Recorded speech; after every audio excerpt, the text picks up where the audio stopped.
국민 반찬인 김은 맛도 좋고 건강에 좋은 음식으로 우리에게 알려져 있죠. 그런데 이것과 함께 먹으면 암과 치매에 걸릴 수 있다는 사실을 알고 계셨나요? 건강 전문 채널인 오래 살자에서 김과 같이 먹으면 독이 되는 경우와 보약이 되는 경우에 대해 알려드릴 테니 잠깐 시간 내셔서 유용한 건강 정보 얻어가시기 바랍니다. 먼저 김을 먹으면 우리 몸에 좋은 점은 뭘까요? 겨울이 제철인 김은 단백질이 많이 함유되어 있어 체력 보충과 면역력 향상에 도움을 줍니다. 최근 국내 식품영양학과 모 교수의 연구에 따르면 김, 매생이, 미역을 포함한 해조류 11종의 영양 성분을 조사해보니 김이 가장 단백질 함량이 높게 나왔어요. 더 놀라운 건 김은 소고기 못지않은 고단백질 식품이고요. 소고기 100g에는 단백질 21g이 들어있지만 마른 김 100g에는 단백질 46g으로 수치가 2배 이상 높다고 해요. 그리고 김에는 푸코잔틴 성분이 풍부하여 비만 예방과 노화 억제에 도움이 되고 또한 칼슘도 풍부하여 치아와 뼈에도 좋고요. 칼륨, 비타민 A, 비타민 B12 등 성분들도 함유되어 있어 성인병 예방에도 효과적이죠. 이렇게 건강에 좋은 김이 잘못 먹어 독이 되는 경우에는 어떤 것들이 있을까요? 총 4가지 경우가 있는데요. 첫째, 김을 하루에 너무 많이 드시면 독이 됩니다. 그 이유는 최근 전남 신안군 암태면과 완도군 소안면에 일부 생산된 물김에서 수은,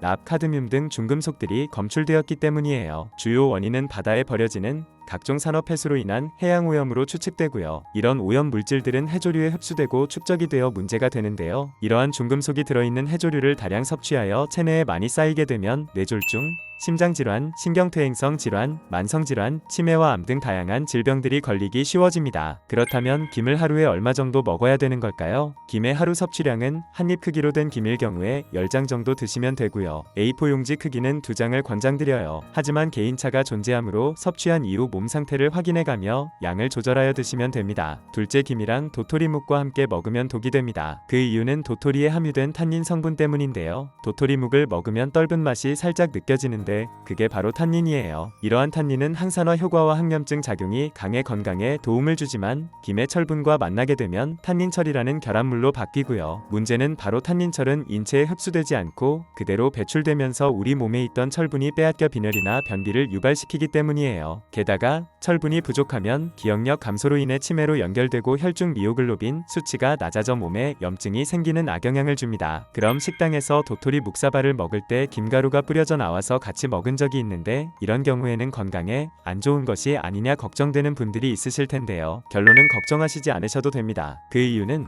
묵사발을 조리할 때 도토리묵을 끓는 물에 한번 데쳐서 나오기 때문이에요. 도토리의 탄닌 성분은 성질이 수용성이고 열에 약한 특성이 있어서요. 끓는 물에 가볍게 1분 정도만 데쳐주면 탄닌 성분이 대부분 제거될 뿐만 아니라 특유의 쓴맛도 사라지고 식감도 탱글탱글해져서 먹기 좋아지므로 안심하고 드셔도 됩니다. 셋째, 조미김은 너무 늦게 드시면 독이 됩니다. 아마 시중에 판매되는 조미김을 많이 드시고 계실 텐데요. 문제는 조미김에 발라진 참기름 또는 들기름이 산소와 햇빛이 만나 서서히 산패된다는 점인데요. 산패란 기름의 노화 현상을 말하는데 김이 눅눅해져 맛과 색이 변하고 독성이 발생돼요. 만약 김에서 보라빛을 띈다면 섭취하지 말고 돈 아깝다고 여기지 마시고 과감하게 버리실 것을 권해드려요. 보랏빛 김은 이미 산패되었기 때문에 무시하고 그냥 자주 섭취하시게 되면 혈전 생성, 심근경색, 뇌졸중, 동맥경화증, 간비대증, 치매, 암 등의 심각한 질병들에 걸리게 됩니다. 그럼 조미김은 어떻게 먹어야 건강에 도움이 될까요? 조미김을 구매하셨으면 되도록 소비기간 내에 드시고요. 가급적 짧은 기간에 소비하는 것이 건강에 좋습니다. 만약 조미김을 먹고 남아서 보관하고 싶으면 어떻게 해야 되는 걸까요? 경기도 보건환경연구원에 따르면 냉동 보관하여 드실 것을 추천했는데 보관 후 3주 이내에 섭취하는 게 좋고요. 상온으로 보관하여 드실 경우 직사광선을 피해 서늘한 곳에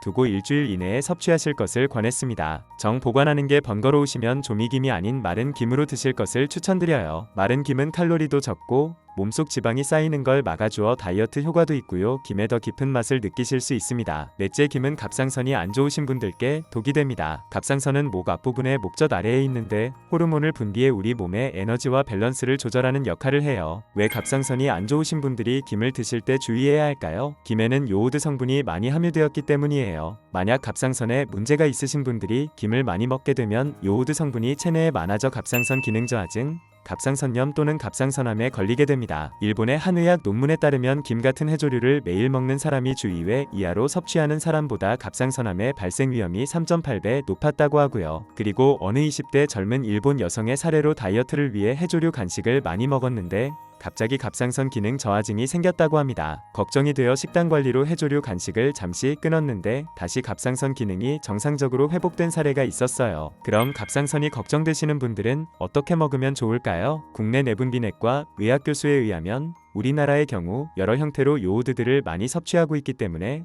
따로 챙겨서 먹을 필요는 없다며 김, 미역 등을 몇 끼 먹으면 자칫 과잉 섭취로 이어질 수 있는 만큼 가능하면 하루 한 끼 이상은 먹지 않는 것이 좋다고 말했습니다. 그렇다면 이와 반대로 김이 보약이 되는 경우는 어떤 것들이 있을까요? 총 3가지 경우가 있는데요. 첫째, 김을 프라이팬에 구워서 드시면 보약이 됩니다. 아마 김을 굽게 되면 영양소가 사라져서 김을 구워 먹기보다는 오히려 생김으로 먹는 게 더 건강에 좋은 건 아닐까 궁금해하시는 분들도 계실 텐데요. 국내 가정의학과 전문의 말에 의하면 김은 굽는 조리 시간이 30초 내외로 짧은 편이기 때문에 영양분 손실이 크지 않다고 하고요. 김을 굽게 되면 열이 가해지고 김의 단단한 분자가 쪼개져 혈관 건강에 도움을 주는 각종 비타민 흡수가 쉬워진다고 해요. 농촌진흥청에 의하면 말린 김과 구운 김의 비타민 함량을 비교해보니 구운 김에서 비타민 B2와 비타민 C 수치가 더 높게 나왔고요. 그리고 마른 김을 굽게 되면 초록빛으로 변하게 되는데요. 김 속에 함유된 피코에리트린이라는 붉은 색소가 피코시안 성분으로 바뀌기 때문이에요. 피코시안은 대사증후군으로 인한 혈관 내피 기능 장애와 관련된 질환을 예방하는 데 도움을 줘요. 또한 구운 김은 입냄새 제거에도 효과적인데요. 구운 김에 들어있는 피코시안 성분이 구취의 원인이 되는 성분들을 분해하여 주고 구운 김을 씹으면 침샘을 자극하여 입안 건조를 막아 세균 번식을 예방함으로 입냄새 제거에 효과가 있어요. 둘째, 김을 계란과 함께 드시면 보약이 됩니다. 김 자체에도 비타민 B, 식이섬유의 일종인 포피란 성분이 풍부한데요. 이 성분들은 뇌신경 기능을 활성화시켜 주고뇌에 산소와 영양소가 원활하게 공급되는 것을 도와주어 뇌 건강에 효과가 있어요. 계란에는 콜린 성분이 들어있어 건망증과 치매를 예방하고 기억력을 향상시켜주는데요. 이렇게 김과 계란을 같이 먹으면 두뇌의 효능이 배가 되어 보약과 같은 효과가 생깁니다. 그리고 김과 계란에 있는 풍부한 비타민 성분들은 항산화 작용을 하여 암을 예방해주고 피부 탄력에 효과가 좋고 주름과 검버섯을 없애는 데 도움을 줍니다. 또한 김과 계란은 오메가3 지방산이 풍부하여 무릎 통증에 도움이 되고 관절 건강에도 효과적입니다. 셋째, 김과 궁합이 좋은 음식은 마늘입니다. 김의 알긴산 성분은 혈압을 낮춰주고 콜레스테롤이 혈관에 쌓이지 않게 하고 몸 밖으로 배출시켜주기 때문에